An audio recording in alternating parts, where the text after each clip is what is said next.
real quick, before we lose more time, I just wanted to give thanks to Carrie. Carrie is a loving person that is full of wisdom. Thank you so much, Carrie, for being here and for your beautiful, amazing disposition and your generosity.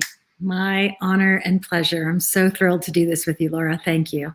Thank you. And thank you for your patience with this sound craziness. Everything's great. Thank you. Yeah. So before we get started, for those of you who are not familiar with Carrie Contey, she is a wonderful human being that has dedicated her whole life to helping people. When she was a little girl, she discovered she was insane about babies and she loved babies, and she started taking care of all the babies around her and helping all the families around her. And that's how her life developed. She dedicated all her life to helping every family around her. For some time, she was a doula, and then she got a PhD in clinical psychology right here in Austin, Texas.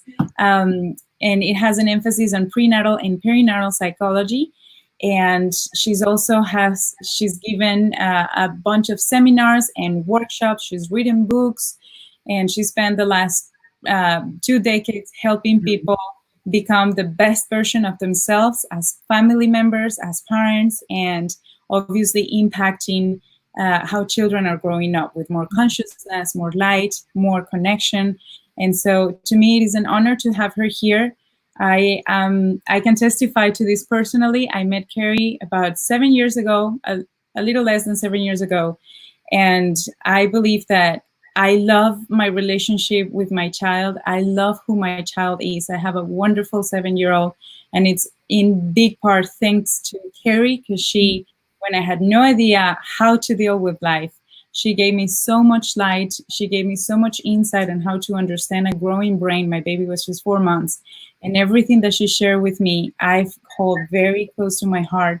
And it's benefiting my family life, my relationship with my child, my partner's relationship with my child. So we cannot thank you enough, Carrie. Thank you. That's a lot. That's a lot. Thank you. Thank you.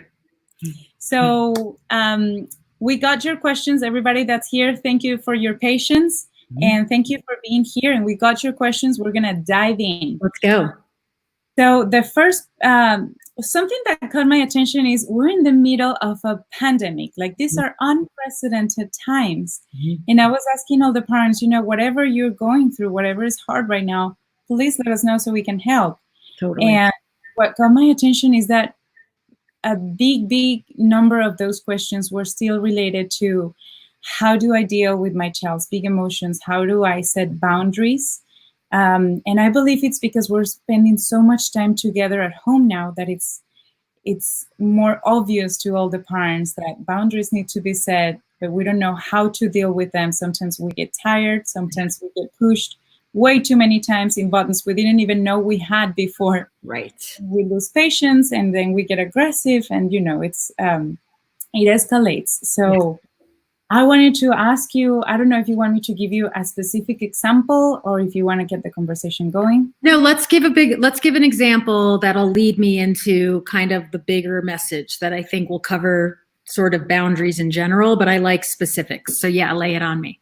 Awesome. So 2 big questions. We got a bunch, but 2 are coming to mind right now. And the first one is, my child is getting very physical when he gets frustrated. Sometimes he starts doing something and looks at me and starts doing it with an angry face. Yeah. Or sometimes he goes and runs and tries to find me when he gets frustrated to slap me in the face just to show me he's frustrated. Right.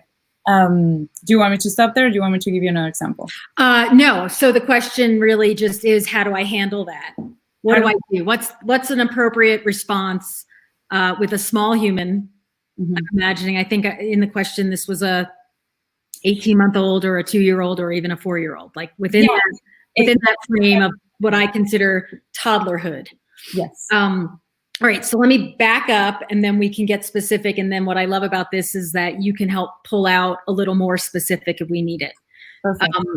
But I always love to just put a little frame around, a couple of frames. So for one, this is an unusual time. I call this phase of our world a never known, that we're all walking through an experience of having a worldwide pandemic and having things happen that have never happened for us before. So the level of steadiness, I use the words wobbly and steady a lot, because to me that sort of defines, like, where are you on the continuum between wobbly, where you're not able to navigate so resiliently, where you feel off balance and overdone and it can manifest in feeling stressed, to steady, which is where whatever's going on around you, you have enough solid ground to deal with it. So what I want to say in general is, to parents in general, put a frame around this time, because you're more vulnerable to being wobbly and your kids are more vulnerable to being wobbly. And what happens when we get wobbly, when we feel like our nervous system is being asked to handle more than we can handle, more than we're used to handling, let's say, what happens is, in big people and little people, is that we start operating from a different part of our brain. So one of the things that you've probably heard me talk about, and I talk about probably more than anything, is this idea that we don't have this unlimited amount of energy that allows us to stay present and conscious and available and loving and all the things that make parenting fun. Is when you're feeling like, oh, I've got this, I've got a handle on it.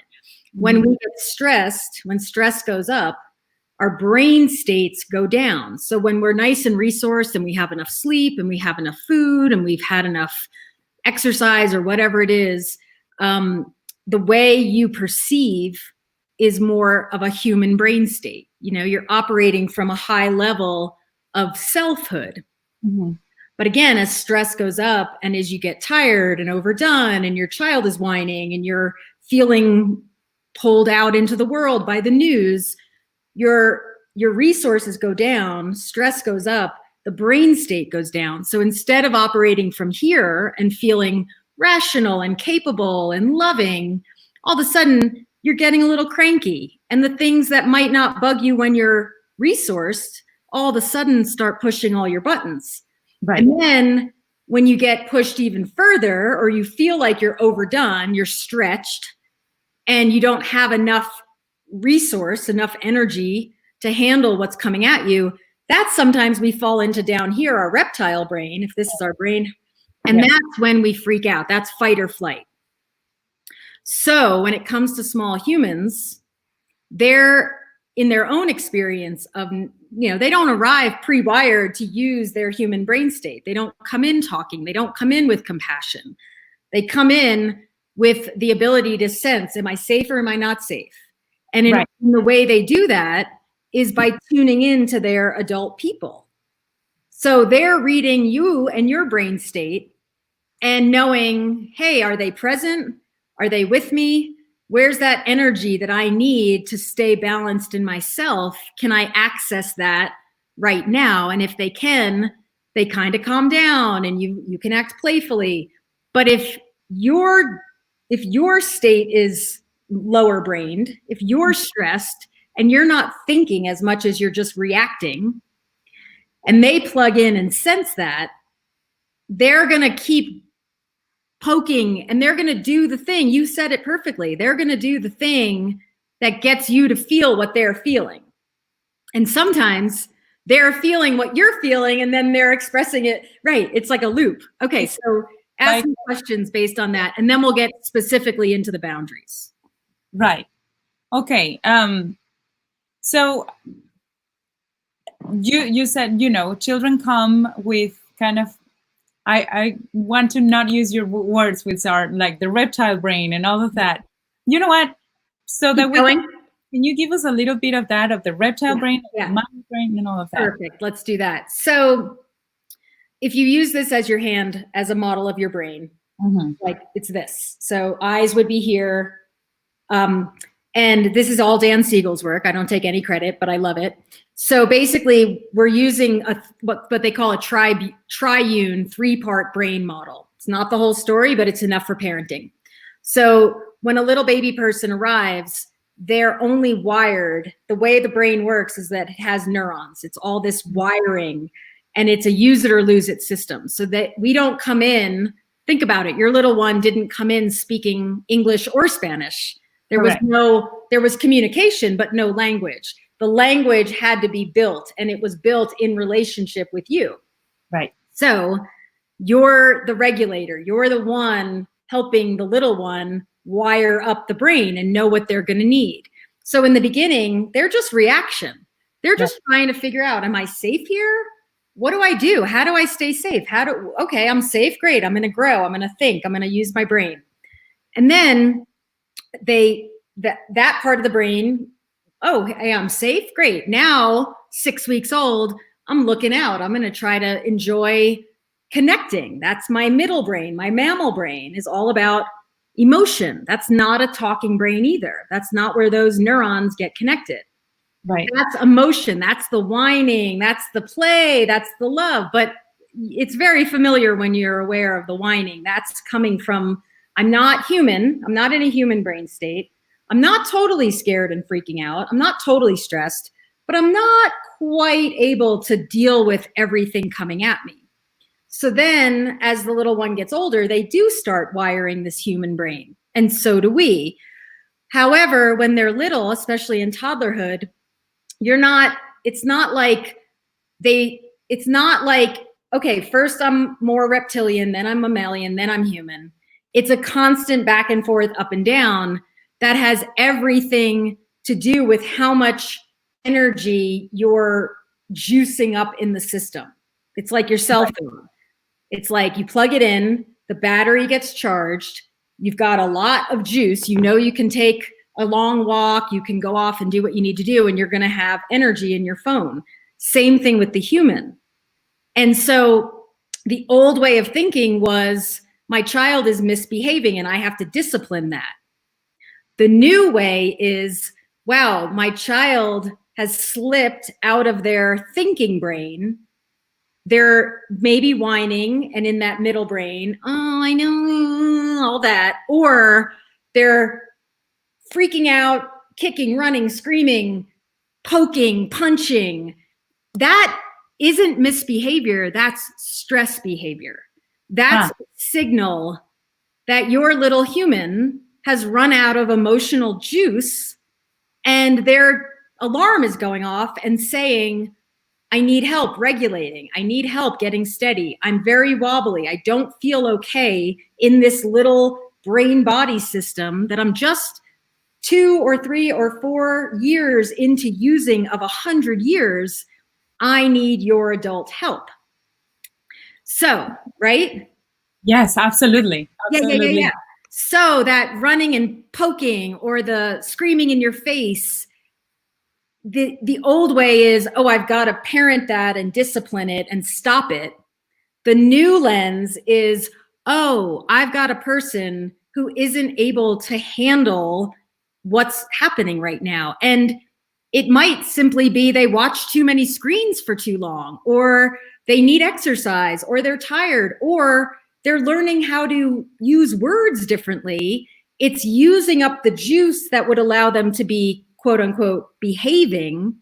And you now have a person who's dysregulated, who's wobbly, and can't get themselves back to balance, so that poking and yelping and making weird noises and wanting to, push your buttons, that's really the cue to the parent that my little person is stressed and off, and we need to slow everything down.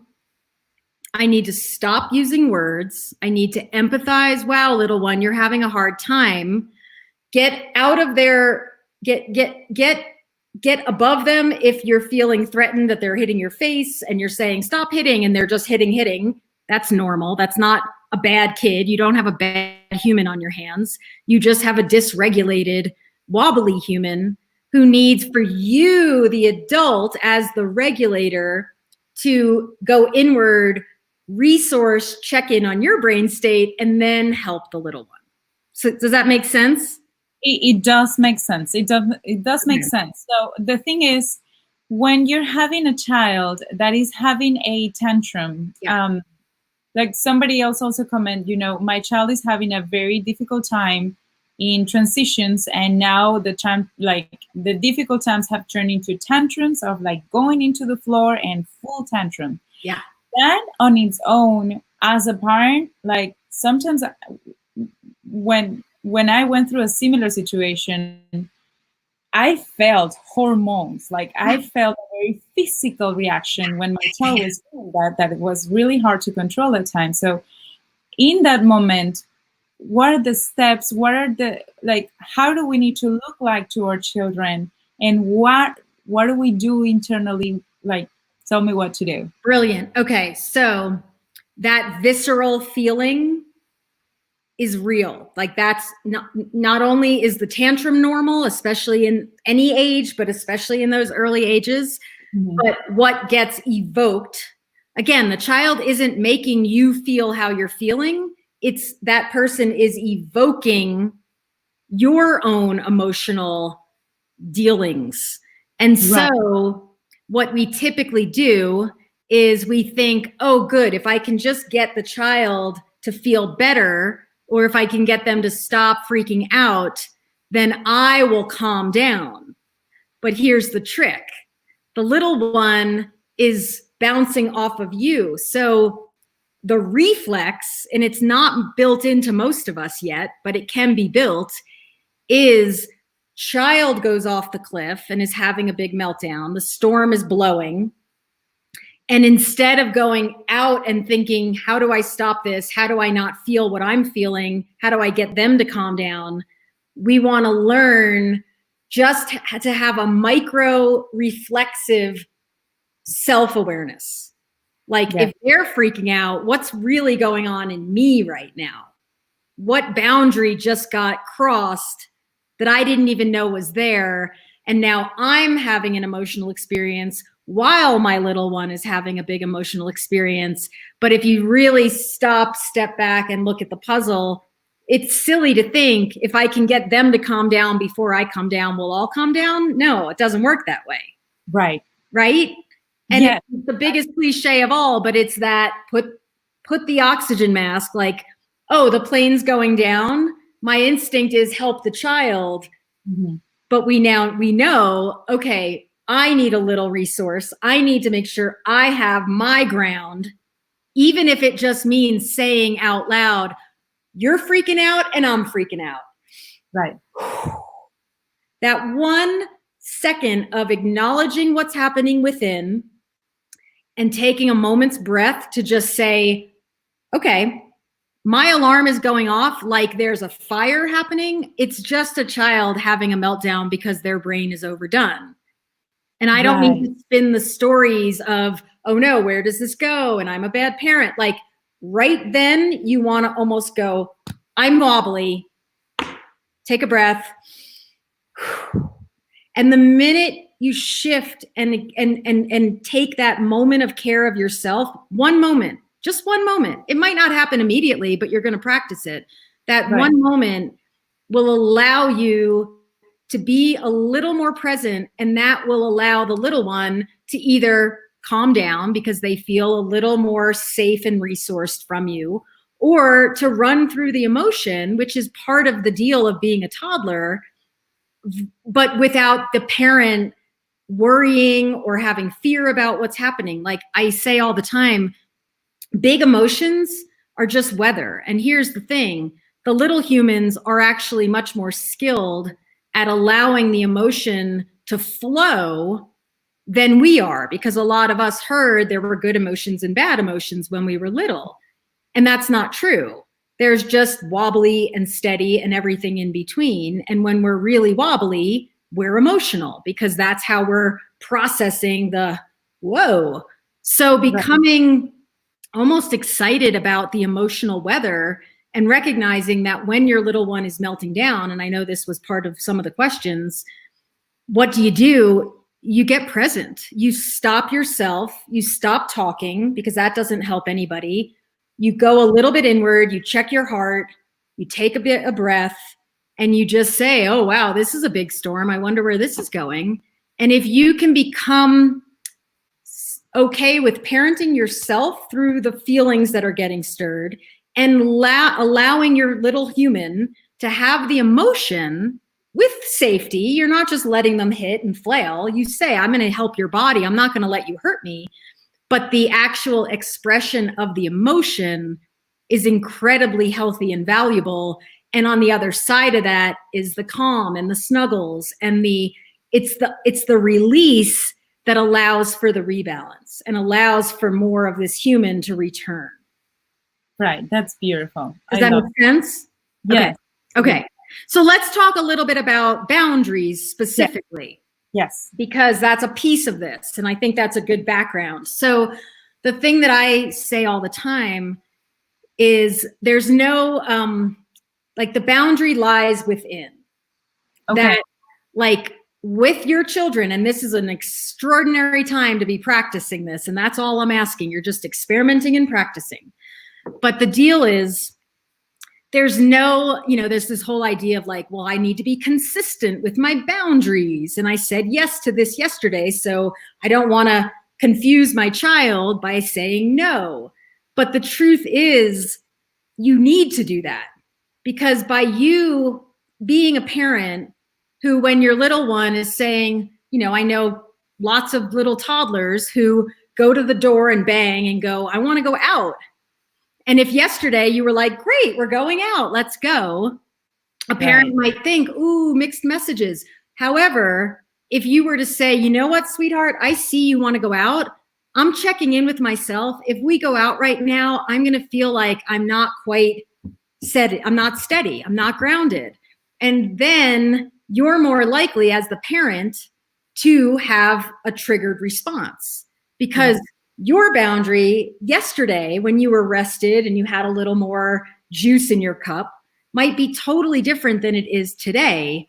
So teaching and modeling to your child, you know what, sweetheart, I'm not up for it right now, and letting them have the, Ma, I want to go out, I want to do it. I know, I hear you, love, I know, but you know what? I'm the mom and I have to stay present with you. So right now we're going to let you have the meltdown, get that out of your system. I'm going to take some breaths, and I'm going to make sure that I'm checking in with my own system as a way of guiding you, because it's way better for the little one to have the meltdown, even if it makes you feel like, oh, I don't have it in me for this, to let them have the meltdown than it is for you to feel like you said yes, and then all of a sudden your system's going crazy because you said a yes that wasn't really a yes. And now not only are you having a meltdown, but they're having a meltdown. So my point of that is, you knowing what's a boundary, what's a yes, what's a no, and when you're getting close is incredibly valuable in the short term for the well-being of the system that's the family, but it's also incredibly valuable in the long term, because by you being a parent who practices and communicates healthy boundaries, you're modeling for your kids, wow, I check in with myself and I communicate clearly, yes or no. I don't just do things for other people because they want me to do it, and then I get resentful because I really didn't want to do it. Right. I think that modeling, I just cannot emphasize it enough. And like in all areas, we do the same. I see the same, whether we're having classes in the studio or online. When the parent is like sitting down and kind of pushing the child to do, the child is like, well, if you're not engaged, why should I get engaged? It's so deep what we do and what we pay our attention to. It's so deep how much our children cover and copy that, for the good or bad. Totally.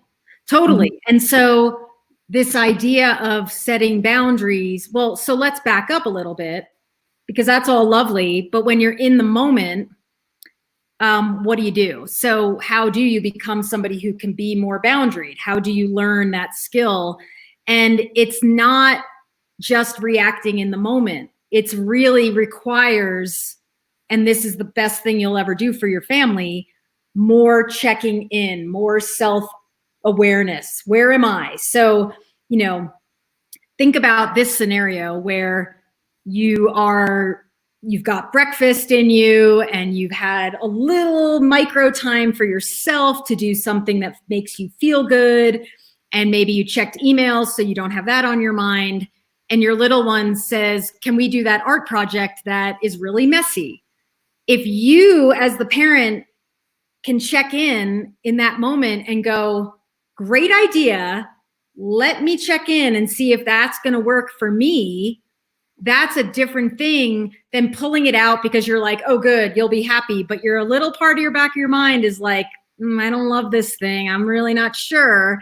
It all comes out. You haven't checked in. You're overdone. You're not really present. And then all of a sudden the paint spills and the reaction from you is 1,000 times bigger, not because the paint spilled, but because you realized I didn't want to do this in the first place. Right. Right? So I guess my point is boundaries have nothing to do with the child or the partner or anybody else. It's a practice of self-awareness and self-clarity that will allow you to stay present with your people, which might mean they're not happy about what you're telling them, but you're able to be with them in that versus you feeling like I have to say yes or else everybody's going to melt down, but it ends up everybody melts down anyway. Right. I hope that so makes sense. You're responsible of holding that moment, but you got to have the hands to hold it. Correct. And the self-awareness to know it's actually beneficial for me to hold it.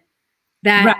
Having a kid melt down for 30 seconds, which usually if you give them 30 to 90 seconds, they come through it, is very different than you having something draw out your energy that you didn't really have enough energy for. Right. So, right. Yes, that makes total sense. Okay. So I want to say how it might look like, and I also want to bring up somebody that I've been following that just taps into this too. But great. When a child is kind of on the floor having a tantrum, you would then kind of take one step back and tune into yourself while that's happening. Yeah. And that way you're offering yourself some space and your child some space. And just by doing that, we'll probably take things to a different way as opposed to reacting immediately. Correct? Correct. Correct. Okay. Big time correct. Right? Good. Okay. So now follow-up question, go, because I want to make sure this really hits home for people, and I can tell there's a lot more I want to say, so let's pull it out a little. Okay. Well, I also wanted to mention Dr. Shefali. I don't know if you're familiar with her, but she's saying if your child is making you feel certain emotions, it's because you have those wounds. Otherwise, you wouldn't feel that way. Correct. So a lot of parenting is really self-growth, right? And then parenting flows. I just wanted to say that. Yeah, it's beautiful. I know. So moving a little bit further, let me see. If a child is going to hit you, would you stop them physically? Yeah, kind of protect yourself. One of the things, especially with a little toddler person, is, it's important to get eye to eye when you need to communicate something and you really get on their level. But the minute you feel like they might threaten you, it's okay to stand up and say, oh, can't let you hit my face, because somebody hitting your torso is going to trigger a very different experience than somebody hitting your face. And so you being, the thing, let's go back to the original question, which was, what do I do in the moment? Right. Of when a child is hitting. What do I do when it's hitting? What do I do when Right. So what I like to help people do is recognize that by the time they're hitting or doing what I call the unsavory stuff, they're already in a brain state. They're not operating. This is not nobody, when you're driving down the road and somebody cuts you off and you curse and scream, your partner's sitting next to you saying, don't do that. Why did you do that? You're like, I didn't do that. I reacted. So that's what we have to give the grace to the children, is they're not operating from the thinking. They're not tiny adults misbehaving. They're people that don't have neurological wiring that we have, and we've practiced for decades, and they've been here a handful of years. It's not coming from, oh, you're a bad child doing mean things. Oh, you're a stressed, tiny human who's frustrated because they can't say the words that they want to say, or they've taken in too much stimulation, and we don't need to put meaning on it. We just have to see it as, oh, stressed, tiny human, I need to get resourced and I need to help them in this moment, which might mean, hey, I can't let you hit people. I can't let you hurt our property, but I am hearing that you're having a really hard time right now. So it's empathy, less words after that, and just trying to slow yourself down and let their emotions run out safely, and help them get back into a more mammal or human brain state. So it's tricky because not only is it a new set of information that most of us don't have yet, but we were wired from an old paradigm that saw that behavior as misbehavior, or saw big emotions as bad emotions. And so, yes, it's great to use all these new tools, but really a lot of this has to do with our own consciousness of how we're perceiving the behavior and the things that are happening. So the bottom line is, in those really hard moments, the bomb is already going off. They're already a dysregulated human. So honestly, doing whatever you can to keep yourself safe and take a micro moment to check in and parent you. Oh, my little one's freaking out. I'm feeling a lot of swirling in my body as a result of that. Just naming it will slow it down in you. And by you slowing it down in you, it's easier to stay present with them. And when they feel you present with them, they're going to get through the emotion and come back to balance more simply, more effectively, more efficiently. Yeah, that makes total sense. Okay. And it's all just experimenting and trying on. There's no recipe, other than child's freaking out, go inside, check on myself, pat my heart, take a breath, empathize, zip it, wait it out. Yeah. So you're definitely more like, let's be present, as opposed to let me send you to time out and disconnect. Based on what I know about the brain and nervous system, yeah, because the timeout is the parent getting resourced, not the child going and thinking about why they hit their brother. That's nothing. That doesn't get anybody anything. But the timeout as a reflex for the parent to say, all right, pause, zip it, heart, ground, you're having a hard time, not about me, dump it out, let's go. That is valuable. So the pause is valuable, the time out is not. Some people, would recommend time in, like, wow, you're really off. Let me pull you closer and let us both take a breath, versus you go over there. However, if a parent is getting so dysregulated that they can't stay in connection with the child, it's okay to say, I need to go to the bathroom and wash my hands and wash my face so I can be here for you. Like, I need it. Yeah, I need it. I need to get present so I can help you get re-regulated. Yeah. So stepping away and having your kid follow you and bang on the door, not fun, but better than staying present and trying to go, tell me what you're feeling and let's talk it through. And the kid's hitting your face and then you're freaking out and screaming and then you feel really bad. Right. It's better to get a little moment of, oh, I'm really starting to get revved up. Let me get a little moment. And even if this is a fun thing, like if you start feeling like you're getting wound up, even especially right now when you're at home all this time and you really feel like you're about to blow, open the door and run outside on the deck or around the block. Not around the block, but in the yard if you can, and just say, I'm frustrated. Like, let it out of you. Do something that really like, bah, but do it up there, not at the kid. Because then not only are you not creating more in the relationship that doesn't need to be there in that moment, but you're also modeling, like, when I feel frustrated, here's what I can do that feels safe and kind to the people around me. Yeah, I remember back in the day, the fact that you said it kind of gave me permission to explore that, and it was so relieving and so good.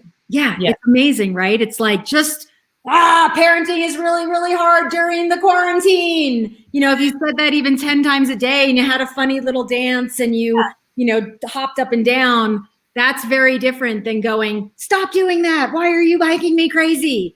Like, a child isn't making anybody crazy. They're just evoking the emotion in you. So the more aware you are of where you are, that's better. But you're still going to lose it because it's a lot to be with little kids, especially right now.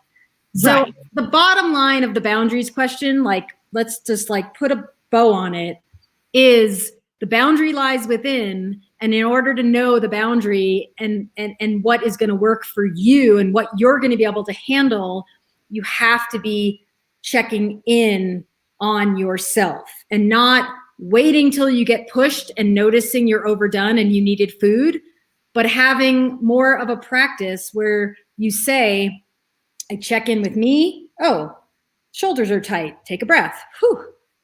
I give to my kid. I give to my kid. I give to my partner. Back to me.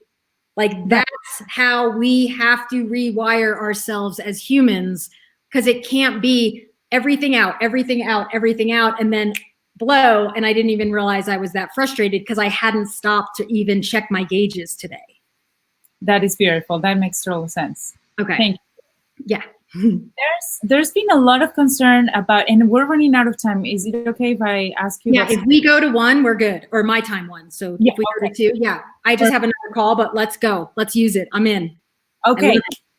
Social interaction during times of COVID-19. People are very concerned about several things here, and one is, how do I allow my child to be socially interactive? How is it going to affect them that they're not with anybody else? And ultimately, how do I also reverse it when we're able to go back to normality? How do I prevent attachment or anxiety, separation, or any of that? Okay, that's a few questions in one. Let me parse it out. So first, there's the question of, how do we reintegrate? There's people that are saying it's fine. And then there's people that are going, no, we're not going to do that. We want to, it's like there's everything on the continuum of like, let's open it up and let's stay tucked in. And so similar to the boundaries question, it's all in you. And there's no right way to do this.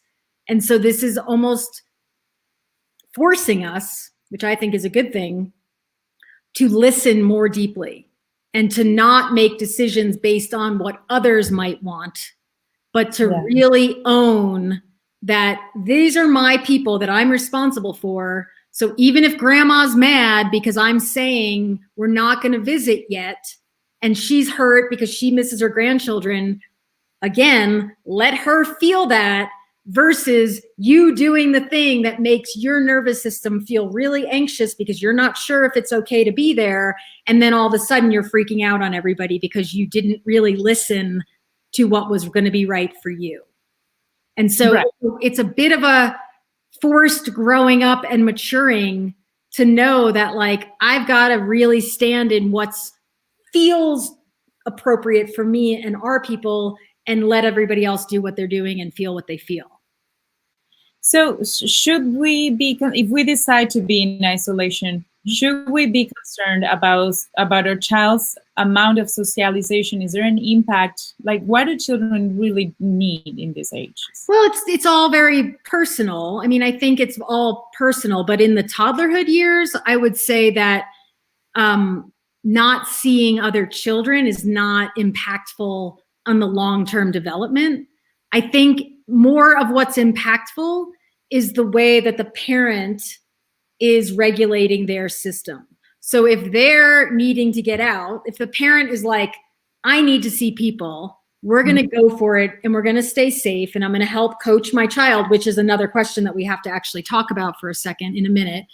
But if the parent says, this feels in alignment, this feels right for us to go and experiment with going to grandma's or going to the park and seeing friends, let's try it. And afterwards they realize, oh, wow, that did feel really good.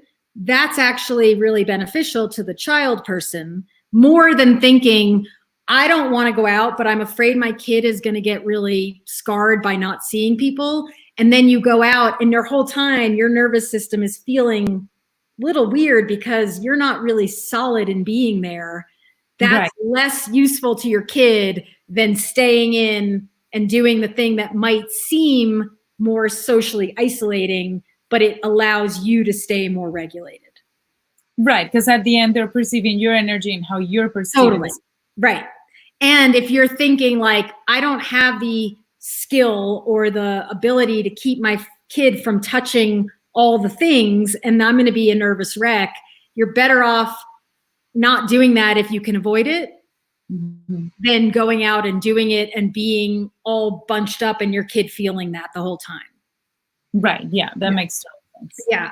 So then, okay, so does that cover, again, the boundary is all within you. This is a high level opportunity to start owning what's okay for you and your people as the parent, and not letting others affect that in the way that they might have at other times. And then the socializing, that, I mean, again, like it depends on the person, but I don't think a few months of not being around peers is going to have any long-term influence on the overall development of that person, you know? Right. Yeah. Especially because you're all still interacting every day with your parents. And Right.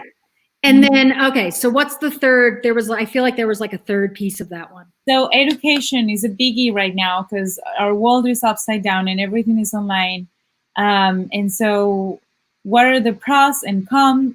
Some people are exploring homeschooling, which we know is completely different from attending an online program that somebody is guiding. And like, what do we really focus on right now in education-wise? Well, our hands are kind of tied. I would focus on that social emotional development way more than anything else. I think just kids having the chance to play. I think having maybe a little more of a deeper conversations about emotions is a good thing to be doing right now. I think, I operate from a paradigm that is that we don't come in as blank slates. The old paradigm was that you get a baby and there's nobody there, and it's your educating and education of them that makes them who they are. That's not how my brain works. I've studied this long enough that I deeply know that we come in who we are, and we're driven to both figure out how to operate in the world that we live in with the family and the community and all the people that we're going to deal with. But we're also driven to figure out how to express the beingness that we are.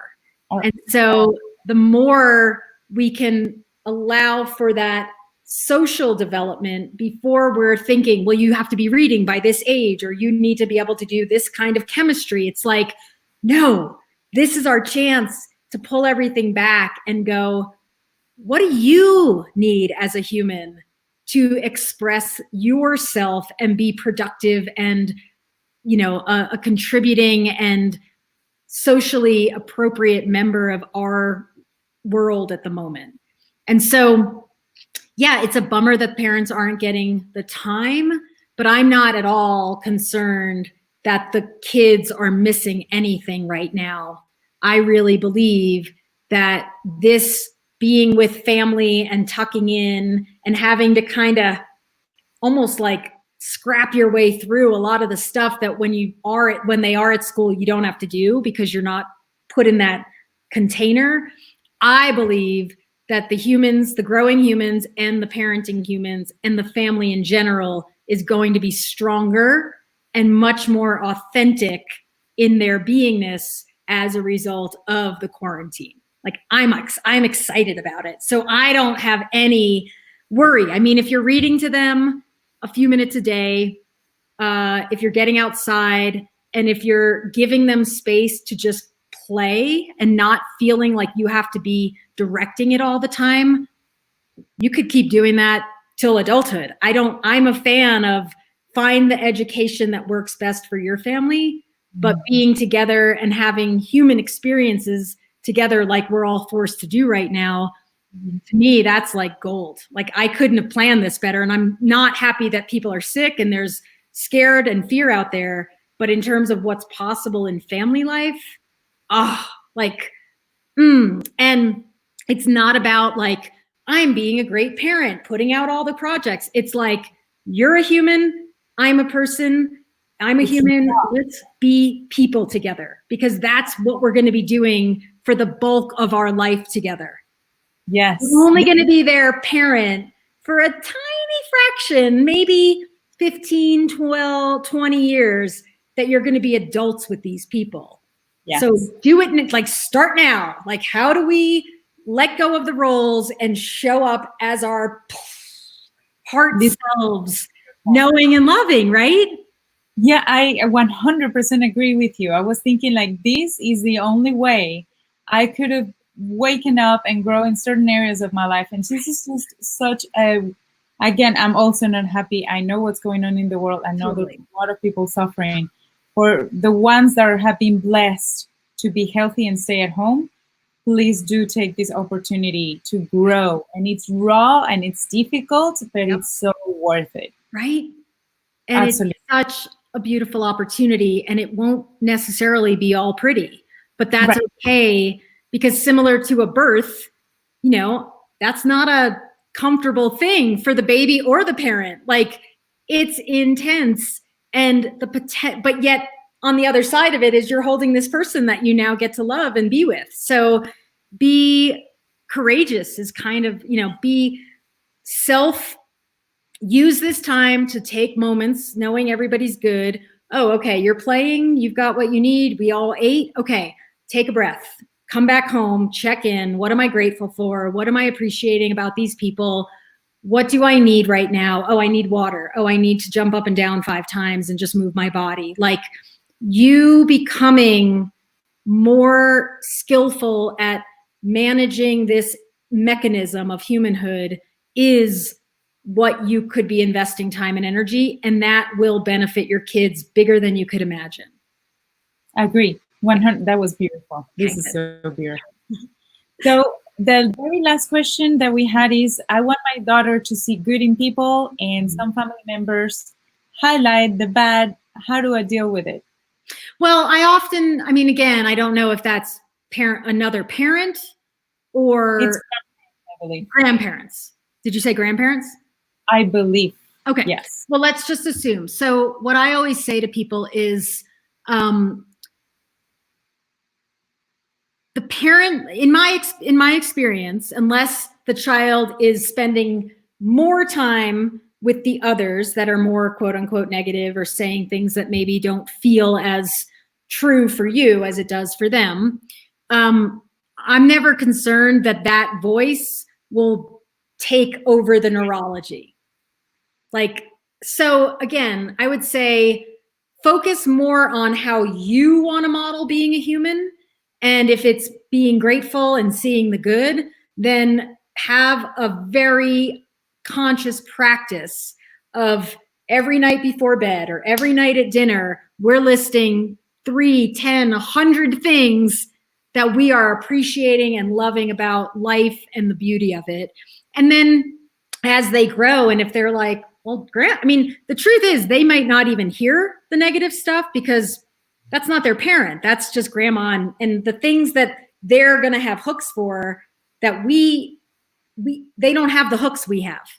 They're like, oh, you love me and you're giving me, they're not hearing like the Fox News, whatever. Like, it's a pure relationship. So you can let that be what it is and find comfort in the fact that, like, unless you're acting that way and unless you're giving more energy to the negative, your kid is more than likely not going to take that on just because grandparents or somebody else is saying it. Does that make sense? Yeah, absolutely. You're the strongest voice. Yes, okay. For sure. You're the strongest voice. Exactly. Okay. Was that your question or that was somebody else's question? That was the last question that we received. I just wanted to let you go because I know you got to go for a let's call. go. I feel like you had a really good question and I wanted just to share a couple thoughts about it. Well, my question is, what do we parents need to do to cope with this reality? Like, what would be, if you could send one message to us parents in this craziness, what would be kind of the most important thing to remember and to keep in mind? I'm going to put it back on you based on what I said. So you now have heard me for 40 minutes. What do you think my answer to that is? And if it's different, I'll let you know, but I have a feeling you already know because I said it a few times. I think, well, to me, and because of you, to me, it is really tapping into yourself and not necessarily soothe in a way of like drinking a coffee or a high calorie drink, but really tap into yourself, take a deep breath and go inside and see, well, what is happening? What do I know? What's going on with me? What do I really need? Yeah, that's it. And you said it perfectly. And if I were to just put it in the simplest terms I can, for me, it would be getting familiar with what does it feel like when I'm wobbly, when I'm not steady? What does it feel like when I'm steady? And what are the things that I need to do to build the muscle of returning to steady? Because you're not going to be steady all the time. And the thing that I work a lot right now with parents is, what are your essentials? I call them. So what are 2 or 3 things that you can do in 10 seconds, or you can do in 10 minutes, or you can do in an hour that adds energy to your internal, I had somebody call it, I was doing a workshop and they said, my self phone. How am I charging my self phone versus my cell phone? Isn't that great? Yeah, so it's like knowing where your gauges are and then knowing, oh, okay, I only have 10 seconds before dinner, but I can walk outside and go to the end of the driveway and breathe in a little fresh air. I'm not going to get a 10-minute walk, or I'm not going to get an hour's walk, but I know that I'm going to be a little more present for bath time or for whatever's happening that may or may not be going, may take energy for me to get everybody moving. I've got to fuel up. And I know, for me, it's meditation, walking in nature, and appreciating. And I know that if I have 1 second and I can say 3 things that I'm appreciating right now, that's beneficial. And I also know that if I have 15 minutes and I can sit down with my journal and just write 100 things I'm appreciating, that's going to add a little more juice to my cup. But I'm responsible for that. And I can't wait till the cup is bone dry because I won't even know what to do. So if you take anything from this talk, go right now and think about what are 3 things that don't require anybody else to be acting any other way. So it's a hug from your kid is beautiful, but it can't be an essential, because if your kid's not in the mood for a hug, you can't be relying on them for your nourishment. So it could be art, it could be dance, it could be music, it could be meditation, it could be prayer, it could be just a mantra that you say. I have alarms going off every hour, and sometimes I just stop, take a breath, maybe even set an alarm. Oh, let me take a minute. I don't have anything going on. Let me just pause for a minute. And I'm not even kidding you. 1 minute can change my whole state. 1 minute. 1 minute. Yes. 1 minute. But it's doing it, because most of us go breath in, out. Okay, back to what I'm doing. Or we blow off the timer at all, completely. But if you just start practicing with, how am I going to resource? How am I going to get a little energy in me? And then let's see, how does the day go as a result of that? Does it feel more joyful, less joyful, more steady, less steady? Do I feel more patient, less patient? Like, that's all you're doing all day is gauging, where am I? Where are they? Where am I? Where are they? What do I need? What do they need? Like, it has to be both. It can't be just one or the other.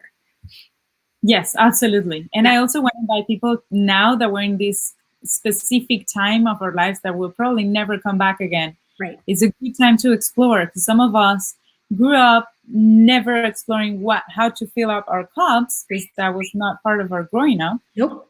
I started experimenting walks really, really early. Like, I hated sweating and I hated being all sticky, and now I'm loving it and it's filling up my cup. So I just want to invite everybody to test, ask around what other people are doing, and try and see what works for you. Yeah, and here's the thing, and I'll say, and then we'll go. But I feel like it's a flip in the paradigm. It's a flip in what I call the equation, which the old equation was a good parent, especially a mother, takes care of everybody else. And then maybe if there's a little left, it's for me.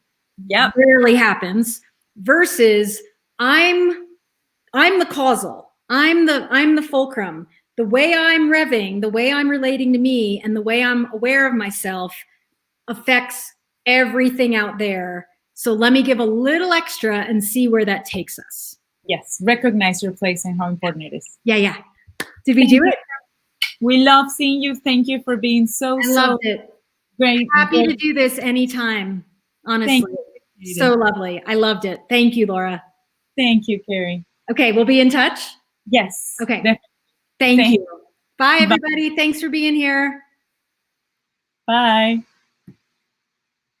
Okay, you guys, before I end this call, I just wanted to say thank you. If you were here from the very beginning, thank you for being so patient. We have some issues at the beginning, but I hope you found value in these questions. I will stay in touch with Carrie. If you have more questions or if you have some specifics that we didn't get to talk to about, I'm more than happy to pass those questions to her. She also does one-on-one coaching with families. And again, I just want you to be curious and to recognize, if you are a mother or if you're a parent, recognize how important and grandiose your role is in your family, which might justify you taking 5 minutes, 10 minutes a day to yourself to recharge you. We're really the most important parts of our families. And if you're charged, everybody will be charged, tantrums will lower, and all of that. So remember, we're here to support you. If there's anything else that we can do for you, please, please, please send us an email. We want to support families and parents now more than ever. And to say goodbye, I just want to say thank you for staying with us. Thank you for your questions and thank you for your support. I'll see you very soon. Gracias. Adiós.